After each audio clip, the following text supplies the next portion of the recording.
Hello, it's me, Recky, together with Carol. and it's time for another reaction. Yeah. And you have been talking about that you want to know a bit more about, the history of the United States. Yeah. Not only the food. Not only the food. I want to expand my. Yes. Yeah. And so I thought about it a bit, and Carol was not really watching my videos back in the beginning because she wasn't really interested in it. I wasn't. And I just got to think of it. Well, maybe we should watch Star Spangled Banner as you never heard it.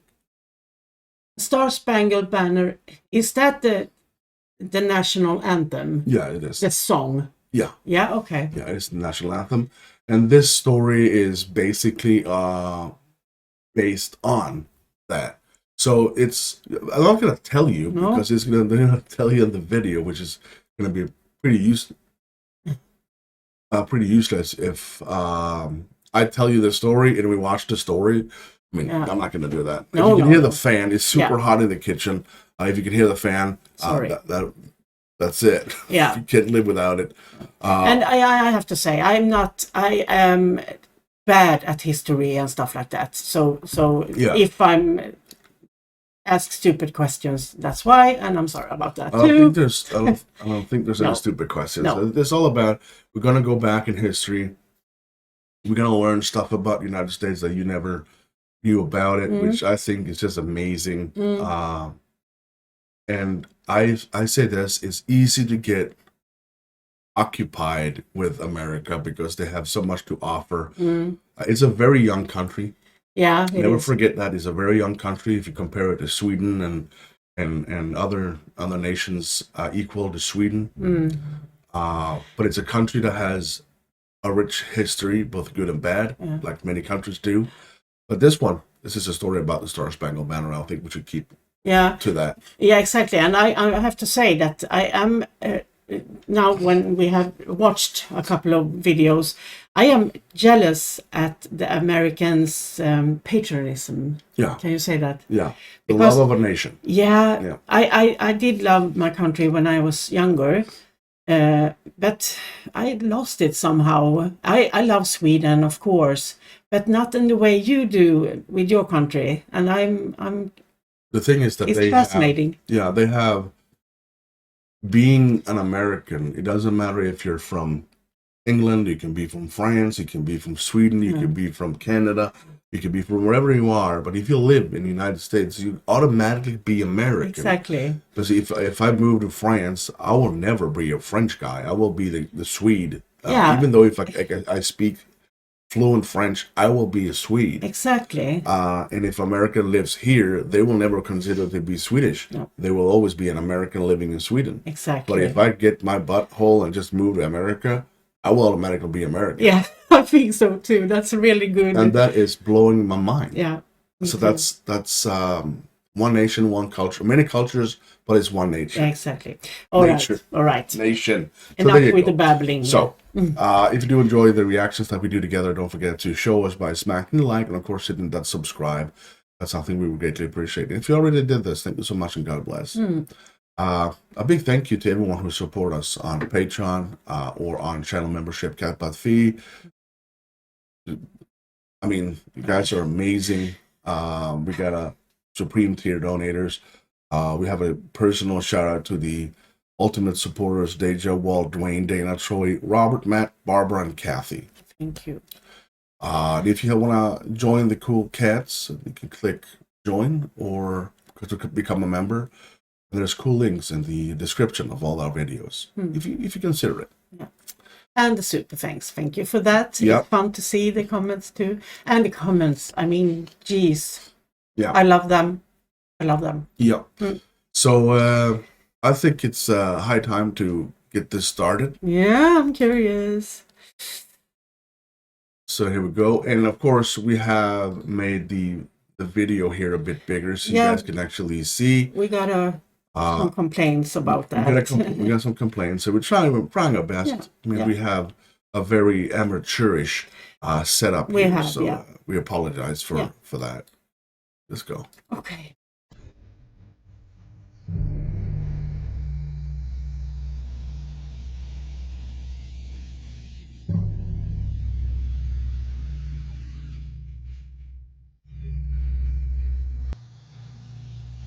There was a lawyer once. His name was Francis Scott Key.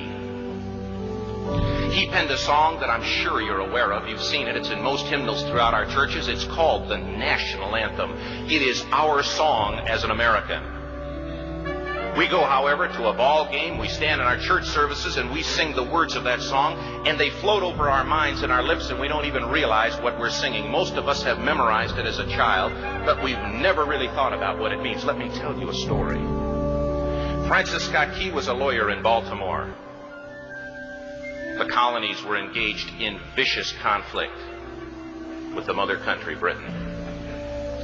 Because of this conflict and the protractedness of it, they had accumulated prisoners on both sides. The American colonies had prisoners and the British had prisoners.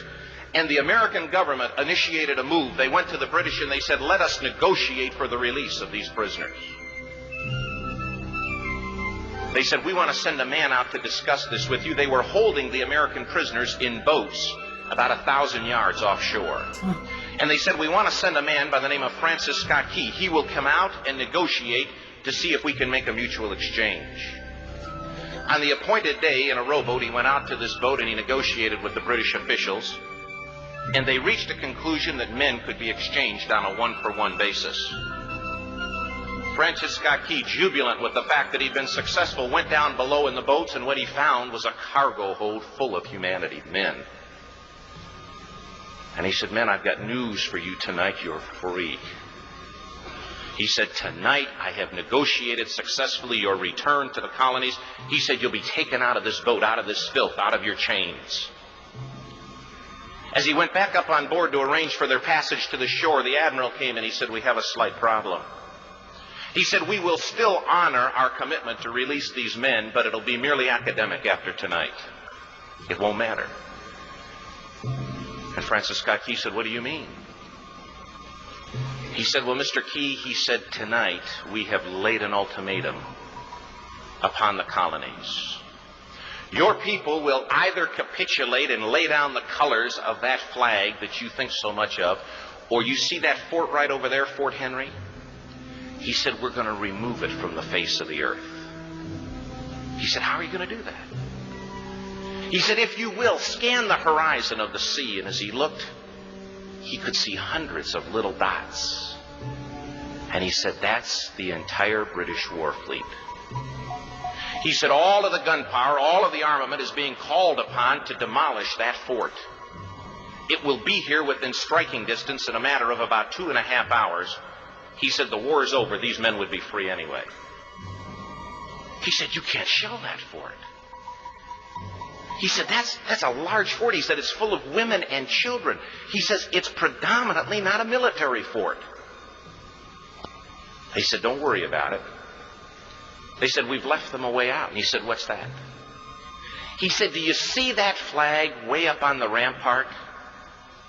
He said, we have told them that if they will lower that flag, the shelling will stop immediately. And we'll know that they've surrendered, and you'll now be under British rule. Francis Scott Key went down below and told the men what was about to happen. And they said, how many ships? He said, hundreds. The ships got closer. Francis Scott Key went back up on top and he said, men, I'll shout down to you what's going on as we watch. As twilight began to fall, and as the haze hung over the ocean as it does at sunset, suddenly the British war fleet unleashed. He says the sound was deafening. There were so many guns that there were no reliefs. He said it was absolutely impossible to talk or hear. He said suddenly the sky, although dark, was suddenly lit. And he says from down below, all he could hear the men, the prisoners, saying was, tell us where the flag is. What have they done with the flag? Is the flag still flying over the rampart? Tell us. 1 hour, 2 hours, 3 hours into the shelling, every time the bomb would explode and it would be close to the flag, they could see the flag in the illuminated red glare of that bomb. And Francis Scott Key would report down to the men below, it's still up. It's not down. The admiral came and he said, "Your people are insane." He said, "What's the matter with them?" He said, "Don't they understand this is an impossible situation?" Francis Scott Key said he remembered what George Washington had said. He said, "The thing that sets the American Christian apart from all other people in the world is he will die on his feet before he'll live on his knees." The admiral said, "We have now instructed all of the guns to focus on the rampart to take that flag down." He said, "We don't understand something. Our reconnaissance tells us that that flag has been hit directly again and again and again, and yet it's still flying. We don't understand that." But he said, "Now we're about to bring every gun for the next 3 hours to bear on that point." Francis Scott Key said the barrage was unmerciful. All that he could hear was the men down below praying. The prayer, "God, keep that flag flying where we last saw it." The sunrise came. He said there was a heavy mist hanging over the land, but the rampart was tall enough. There stood the flag, completely nondescript, in shreds. The flagpole itself was at a crazy angle, but the flag was still at the top. Francis Scott Key went aboard and immediately went into Fort Henry to see what had happened. And what he'd found had happened was that that flagpole and that flag had suffered repetitious direct hits. And when it had fallen, but men, fathers, who knew what it meant for that flag to be on the ground, although knowing that all of the British guns were trained on it, walked over and held it up humanly until they died. Their bodies were removed and others took their place.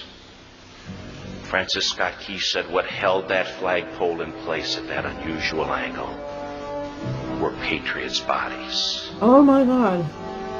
He penned the song, "Oh, say can you see by the dawn's early light what so proudly we hailed at the twilight's last gleaming?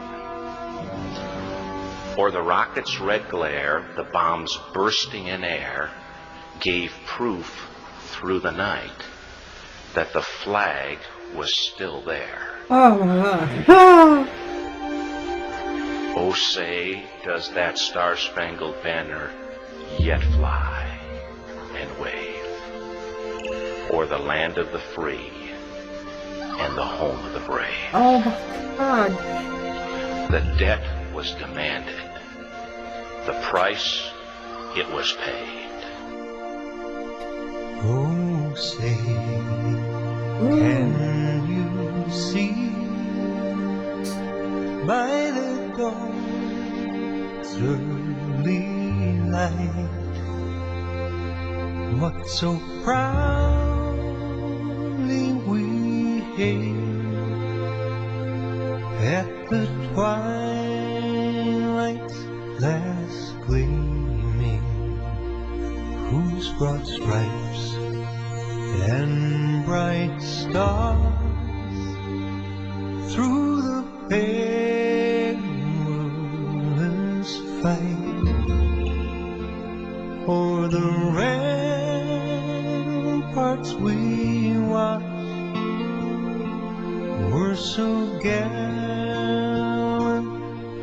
streaming, and the rockets spread clear, the bombs bursting in air gave proof through the night that our flag was still there.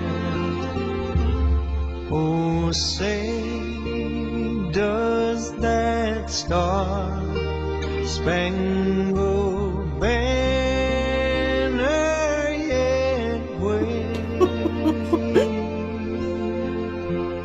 o'er the land of the free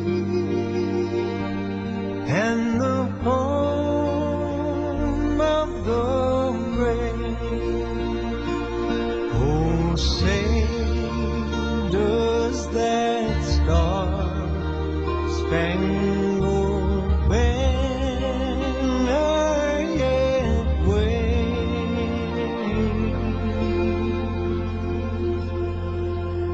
o'er the land of the free and the home of the brave.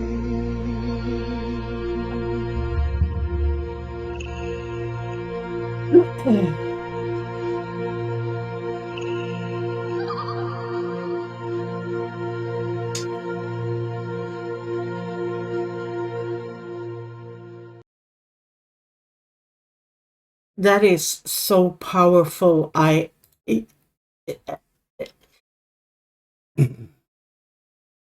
didn't know this, and I did it. I got so emotional. It's crazy. That's an insane. Well, it's a nation's history. Oh, They got bullied by Britain. yeah. Said you will be colonized by us. We own you. So lower that flag and just call it quits. We know they're kids. They're not children. We don't care. Lower the flag and just accept the fact that you guys are now under British rule. And they said, not gonna help, and you can bomb the living crap out of us. And they actually, it's one of those stories that is just overwhelming. And yeah, And I really get the proudness. now you get the lyrics. Exactly, of the and Star-Spangled Banner. Yeah, exactly, the meaning Yeah. behind the words, and it's powerful as. That's why I'm having every time I hear the Star Spangled Banner, for me, I get directly emotional because there's a meaning to exactly, it now. when you and, feel. and it's a poem. He stood there on the ship, Francis Scott Key. Hopefully I'm saying the right name. He just stood there and just, oh, okay, I'm gonna write this shit here. And there were rockets, and after everything else was completely shit, and the smoke just disappeared, the glares was gone, but the flag was still waving. Yeah, and the reason it's still is I have chills down to my feet. It's So wow. now Carol knows all about the Star Spangled Banner. Let us know what to think about this reaction. We'd love to hear it, and of course, tell us your love for your nation. Yeah, We'd love to hear it, and we absolutely. try to answer as many as we can. Yeah, But yeah. yeah. Don't Wow. forget to like, and of course, if you're new to the channel, don't forget to hit that subscribe. We would greatly appreciate that. Other than that, my name is I'm Recky. Yeah, and I'm Carol. And you. Stay safe. God bless.